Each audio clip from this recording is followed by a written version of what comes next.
రకరకాల వ్యక్తుల చేతులకు ఇతర దేశాలకి సమాచారాన్ని అంతా పంపించారు అధ్యక్ష. ఎందుకు ఈరోజు సంవత్సరం మొత్తం సాంకేతిక నిపుణులతో, రాజకీయ పార్టీలతో, రైతు కూలీ సంఘాలతో ప్రతి ఒక్కరితో ఎందుకు చర్చించినాం అధ్యక్ష? ఇంత తీవ్రమైన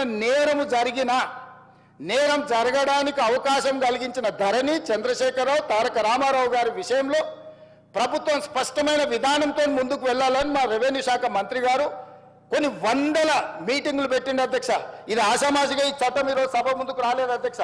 ఈ చట్టం ఈరోజు ఈ సభ ముందుకు వచ్చిందంటే ఎన్నో నిద్రలేని రాత్రులు, కొన్ని వందల గంటలు ఈ అధికారులు, వీళ్ళు, మేమందరం, నా పాత్ర పరిమితమే, వాళ్ళు చేస్తున్న పనిని ప్రోత్సహించడం ముఖ్యమంత్రిగా నేను చేసిన పని. కానీ ఇక్కడ కూర్చున్న అధికారులు కానీ, కమిటీ కానీ, రిటైర్డ్ ఆఫీసర్స్ కానీ, రిలేటెడ్ కన్సర్న్ మినిస్టర్ కానీ వాళ్ళు కొన్ని వందల గంటలు, రోజుల కొద్దీ దీని మీద చర్చించి, దీన్ని క్షుణ్ణంగా పరిశీలించి ఈ భూభారతి 2024 చట్టాన్ని సభలోకి తీసుకొచ్చినాం అధ్యక్ష.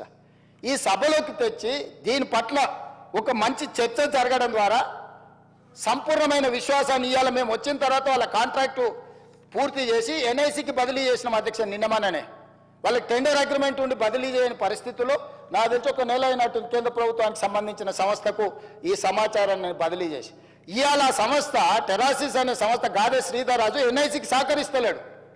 ఎందుకంటే ఈ డేటా మొత్తం ట్రాన్స్ఫర్ చేయాలి. ప్రభుత్వ రంగ సంస్థ దాన్ని నిర్వహించాలి అని అంటే తన దగ్గర ఉన్న సమాచారాన్ని మొత్తం ఈ కేంద్ర ప్రభుత్వానికి బదిలీ చేస్తే తప్ప, కేంద్ర ప్రభుత్వ రంగ సంస్థకు బదిలీ చేస్తే తప్ప ఈరోజు అది నిర్వహించలేని పరిస్థితి. ఎందుకు మేము కొంతకాలం మౌనంగా ఉన్నామంటే ఇప్పుడు ఏ మాత్రం ఇందులో ఏ కేసులో ఇంకే విచారణకు ఆదేశిస్తే ఒక్క టాక్స్ హెవెన్ కంట్రీస్లో, కేమెన్ ఐలాండ్స్లో, లేకపోతే వర్జీనియా, బ్రిటిష్ వర్జీనియా ఎక్కడో ఉండి ఒక్క క్లిక్ కొడితే మన దగ్గర ఉన్న సమాచారం మొత్తం క్రాష్ అయిపోతుంది అధ్యక్ష. మన దగ్గర ఉండే సర్వర్లు అన్నిటిని కూడా డౌన్ చేస్తే దీన్ని రిపేర్ చేసుకోవడానికి, రిస్టోర్ చేసుకోవడానికి, లేదా భవిష్యత్తులో రిజిస్ట్రేషన్లు చేసుకోవాలంటే కూడా అది రోజులు పట్టొచ్చు, నెలలు కూడా పట్టొచ్చు అధ్యక్ష. ఇంత కుట్రపూరితంగా ఒక వ్యక్తి చేతిలో యువరాజు గారిని ఆ రాజులు ఇంప్రెస్ చేసి ఉండొచ్చు. యువరాజు గారికి ఆ రాజులు అత్యంత సన్నిహితులు, కుడి భుజం ఎడం భుజం అయి ఉండొచ్చు. కానీ మనందరి సమాచారాన్ని రాష్ట్ర ప్రభుత్వం పూర్తి వివరాలను ఒక వ్యక్తి చేతిలో పెట్టి రాష్ట్రాలనుగా దేశాల సరిహద్దులు దాటిచ్చి ఏ దేశంలో అయితే ఎలాంటి మనం శిక్షలు, ఎలాంటి నేరగాళ్ళను పట్టుకోవడానికి ఒప్పందం లేని దేశాలకు పంపించారు అధ్యక్ష. నేను ఈరోజు మీకు చెప్తున్నా అధ్యక్ష, పార్లమెంట్ సభ్యుడిగా కొన్ని వందల లెటర్లు రాసిన ఆ దేశాలకు నేను మనుషులను పంపించిన, డేటా సేకరించడానికి డబ్బులు కట్టైనా తీసుకురాపోండి అని యుఎస్ నుంచి నా మిత్రులను ఆ దేశానికి పంపించిన అధ్యక్ష. వాళ్ళు ఇవ్వలేదు. నా దగ్గర చాలా వివరాలు ఉన్నాయి అధ్యక్ష. నేను దీని మీద రీసెర్చ్ చేసినప్పుడు వీళ్ళు ఎన్ని రకాల అధ్యక్ష రిజిస్ట్రేషన్స్ అనేటివి డే టైంలో జరుగుతాయి అధ్యక్ష. మనం స్లాట్ బుక్ చేసుకుంటాం నార్మల్గా 10 to 5 or 6, 7 ఒకవేళ అయితే 7, 8 o'clock రిజిస్ట్రేషన్లు అవుతాయి.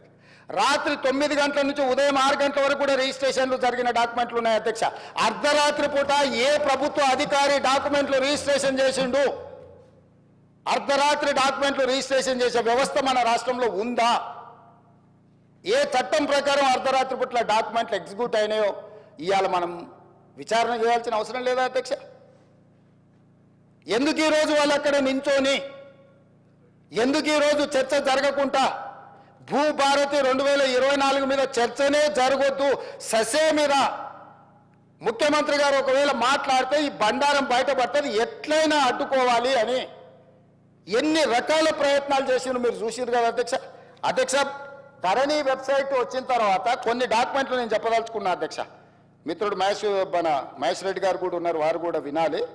కిషన్ రెడ్డి గారు స్వయంగా తిమ్మాపూర్ ఆయన సొంతూరులో భూదాన్ భూములకు సంబంధించి కిషన్ రెడ్డి గారు అపోజిషన్ లీడర్ ఉన్నప్పుడు వాళ్ళు కంప్లైంట్ చేసిండు అధ్యక్ష. 100 ఎకరాల భూదాన్ భూమిని డాక్యుమెంట్లు మార్చే పరిస్థితి ఉన్నది, వాటి కాపాడు ఉండని.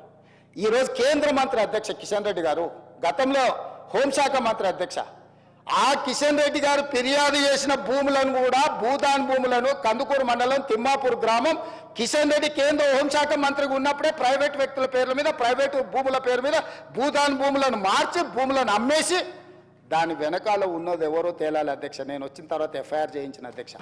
నేను వచ్చిన తర్వాత కిషన్ రెడ్డి గారి ఫిర్యాదును ఒక కేంద్ర మంత్రి అయిన ఆ భయం కూడా లేదు. ఆ రోజు హోంశాఖ మంత్రిగా కిషన్ రెడ్డి గారు ఉన్నారు అధ్యక్ష. ఆయన సొంతూరులో 100 ఎకరాల భూదాన్ భూములకు సంబంధించి కిషన్ రెడ్డి గారు ఫిర్యాదు చేస్తే కిషన్ రెడ్డి గారి ఫిర్యాదును కూడా లెక్క చేయకుండా భూములను ప్రైవేట్ వ్యక్తుల పేరు మీదకి మార్చేసింది అధ్యక్ష. నేను వచ్చినెంబడే నేను కేసు కట్టించిన అధ్యక్ష. పోకల్వాడలో ఈరోజు ప్రభుత్వ భూములను ప్రైవేట్కు ఈ ధరణి పోర్టల్ ద్వారా ఒక 2 ఎగ్జాంపుల్స్ చెప్తున్నా అధ్యక్ష. కొన్ని వందల వేలు ఉన్నాయి. రంగారెడ్డి, సంగారెడ్డి, మేడ్చల్ లాంటి జిల్లాలే కాదు ఇతర ప్రాంతాలలో కొన్ని వేల ఎకరాల ప్రభుత్వ భూములను యజమానుల పేర్లు మార్చడమే కాదు కొత్త కొత్త అన్ని తయారు చేసి వాటి అన్నిటిని కూడా సిద్దిపేట రకరకాల ఒక్క దగ్గర అని కాదు, నాగారము ఒక ప్లేస్ అని కాదు అధ్యక్ష. ఇవాళ నేను ఎందుకు కిషన్ రెడ్డి గారితో ప్రస్తావిస్తున్నా అంటే ఈరోజు ఆయన యూనియన్ క్యాబినెట్ మినిస్టర్ అధ్యక్ష. ఆయన సొంతూరులో ఆయన ఫిర్యాదు చేస్తే కూడా భయం లేకుండా భూదాన్ భూములను బదిలీ చేసి ప్రైవేట్ వ్యక్తులకు పట్టా భూముల కింద రిజిస్ట్రేషన్ చేసింది అధ్యక్ష. నేను వచ్చిన తర్వాత కిషన్ రెడ్డి గారు కూడా ఫిర్యాదు చేస్తే దీని మీద చర్యలు తీసుకోకపోతే ఎట్లా అని నేను ఎంక్వైరీకి ఆర్డర్ ప్లేస్ చేసి క్రిమినల్ కేసు బుక్ చేసిన అధ్యక్ష.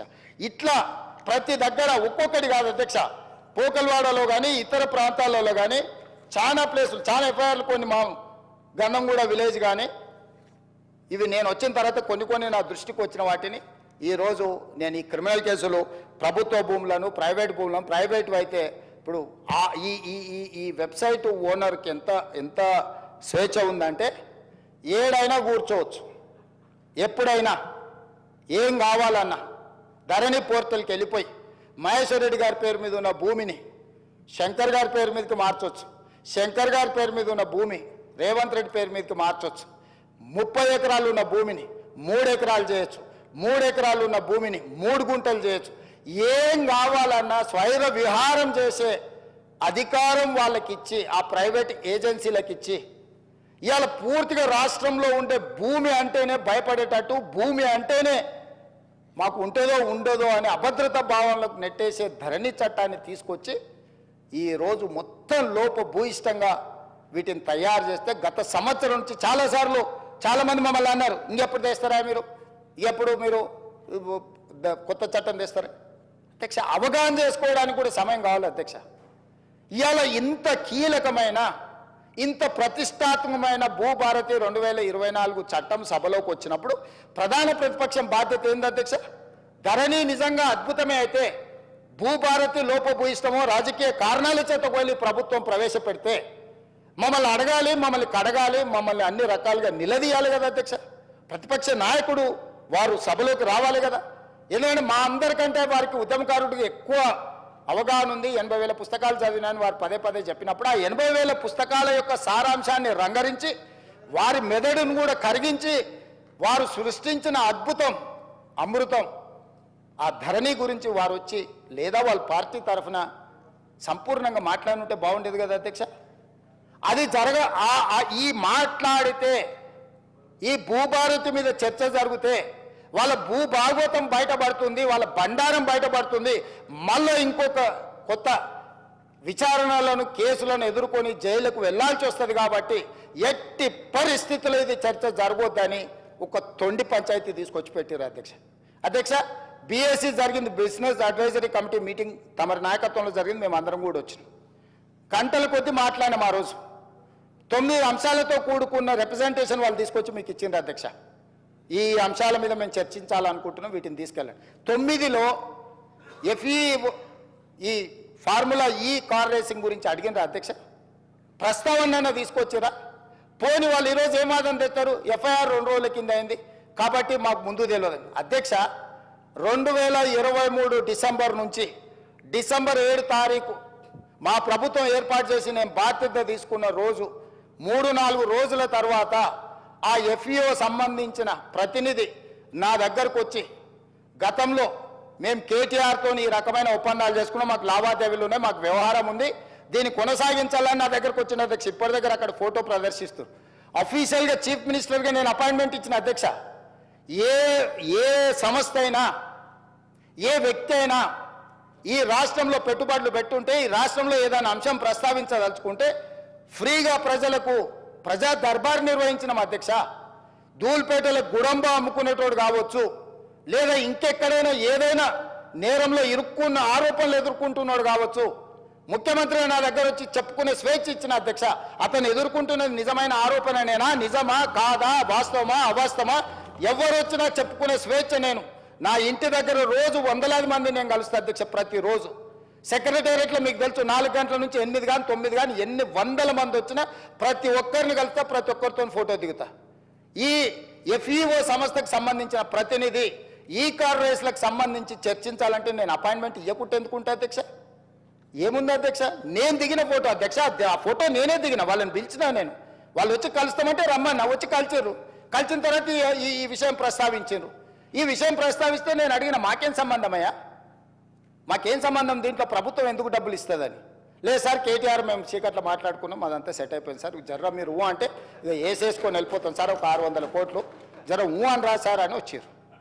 ఊ